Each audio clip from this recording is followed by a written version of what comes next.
Adapun makna syahadat Muhammad Rasulullah, maknanya adalah mentaati perintah Nabi SAW, membenarkan semua kabar atau informasi darinya, menjauhi semua yang dilarangnya,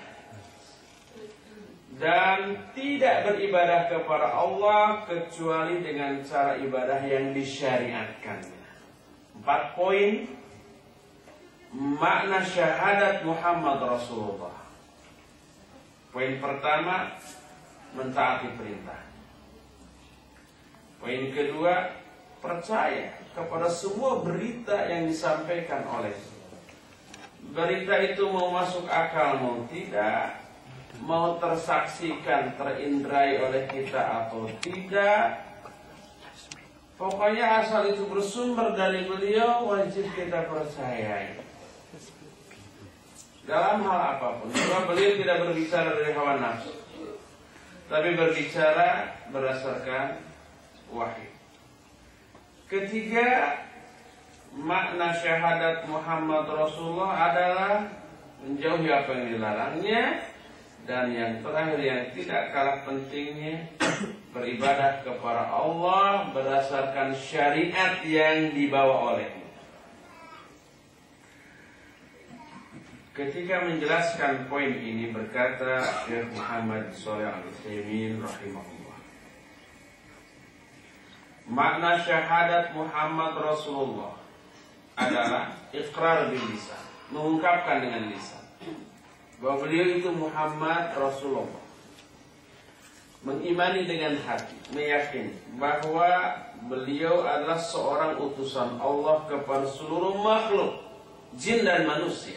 Tidak hanya manusia, juga diutus kepada bangsa jin. Allah berfirman, "Wa ma khalaqtul jinna wal insa illa liya'budun." Tidaklah aku ciptakan jin dan manusia kecuali untuk beribadah kepada Allah.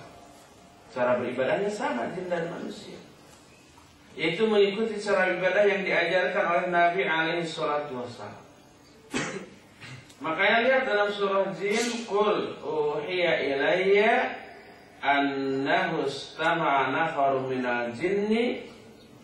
Kata Nabi, kata Allah ucapkan oleh Muhammad bahwa telah diwahyukan kepadaku ada sekelompok jin yang mendengarkan wahyu. Kemudian jin itu berkata, "Inna sami'nal Qur'ana ajaba." Inna sami'na Qur'anan ajaba. Sesungguhnya kami mendengar Quran yang ajaib. Yahdi ila rusdi fa'amanna bihi. Yang Quran itu menunjuki ke jalan yang lurus, lalu kami pun beriman kepada Al-Quran. Jin juga beriman. Jin juga mendengar dakwah dan menyambut dakwah ini. Oleh karena itu, maka di kalangan jin ada yang muslim, ada yang kafir, sama dengan manusia. Di kalangan jin muslim ada yang muslimnya benar muslim multazim, ada yang muslimnya asal-asalan, persislah kayak manusia. Jadi diutus kepada bangsa manusia dan bangsa jin. Dan tidaklah boleh jin dan manusia itu beribadah kepada Allah kecuali dengan cara ibadah yang dibawa oleh Nabi Muhammad SAW. Oleh karena itu, maka isi kandungan syahadat Muhammad Rasulullah adalah membenarkan seluruh informasi dari beliau, melaksanakan perintah, menjauhi larangan, dan beribadah kepada Allah dengan syariat yang dibawanya. Ini poin pertama, mencakup 4 hal. Poin kedua yang juga tidak boleh dilupakan adalah bahwa kandungan isi syahadat bahwa Muhammad itu hamba dan utusannya tidak boleh meyakini bahwa Nabi Muhammad memiliki hak untuk diibadati, dianggap memiliki kemampuan untuk mengatur alam. Beliau tidak boleh diibadati karena hamba. Bahwa wa asyhadu anna Muhammadan abduhu wa rasuluhu. Muhammad itu hamba dan utusannya. Sebagai hamba berarti tidak boleh disembah. Beliau juga menyembah Allah. Sebagai utusannya, sebagai rasulnya, beliau tidak boleh didustakan. Dua-duanya berpadu. Tidak boleh dikultuskan melebihi yang semestinya. Tidak boleh direndahkan karena beliau seorang utusan Allah. Makanya Allah menyatakan bahwa Nabi Muhammad tidak bisa memberi manfaat atau mudarat sekalipun untuk dirinya sendiri. Dalam Al-Quran, surah Al-An'am ayat 50, Allah mengatakan, "Qul la aqulu lakum indi khazainullah wa la a'lamul ghaiba wa la aqulu lakum inni malakun in attabi'u illa ma yuha ilayya." Katakan oleh Muhammad,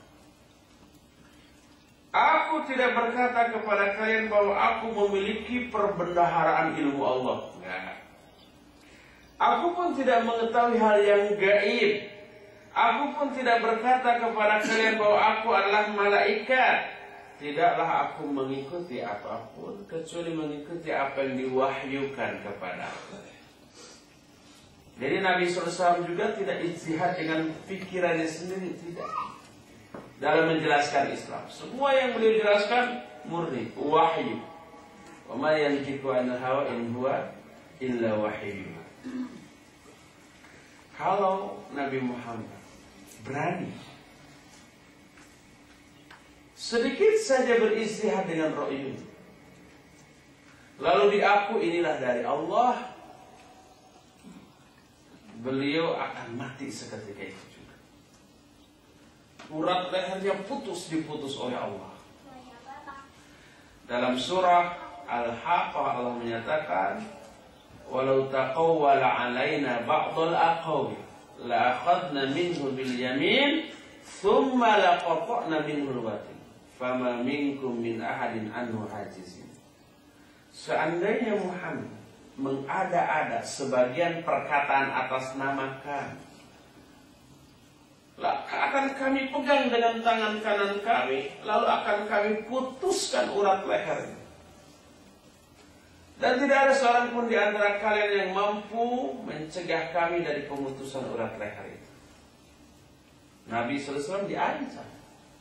Kalau Nabi berani mengada-ada perkataan atas nama Allah, dia ngarang sendiri, lalu diakuinya dari Allah, wahyu, diputus langsung saat itu juga urat leher. Dan sejarah membuktikan Nabi wafat dalam keadaan urat lehernya utuh, tidak putus. Ini menunjukkan Nabi tidak pernah mengada-ada ucapan atas nama Allah Subhanahu wa Ta'ala. Apa yang beliau sampaikan murni dari Allah. Agama ini bukan produk manusia, bukan budaya. Walaupun produk akal Nabi Muhammad secara pribadi bukan, apalagi produk akal manusia yang lain bukan. Islam ini wahyu, agama ini wahyu. Dalam surah Jin ayat 21 dan 23 dan 22 Allah berfirman, "Qul inni la amliku lakum dharra wa la rasyada. Qul inni la yujirani minallahi ahad wa lan ajida min dunihi multahada." Katakan oleh Muhammad, sesungguhnya aku tidak bisa memberikan madarat bagi kalian ataupun manfaat. Katakan oleh Muhammad, sesungguhnya tidak ada yang bisa melindungi aku dari Allah seorang pun. Jadi Nabi Muhammad dalam hal ini sama dengan umumnya manusia.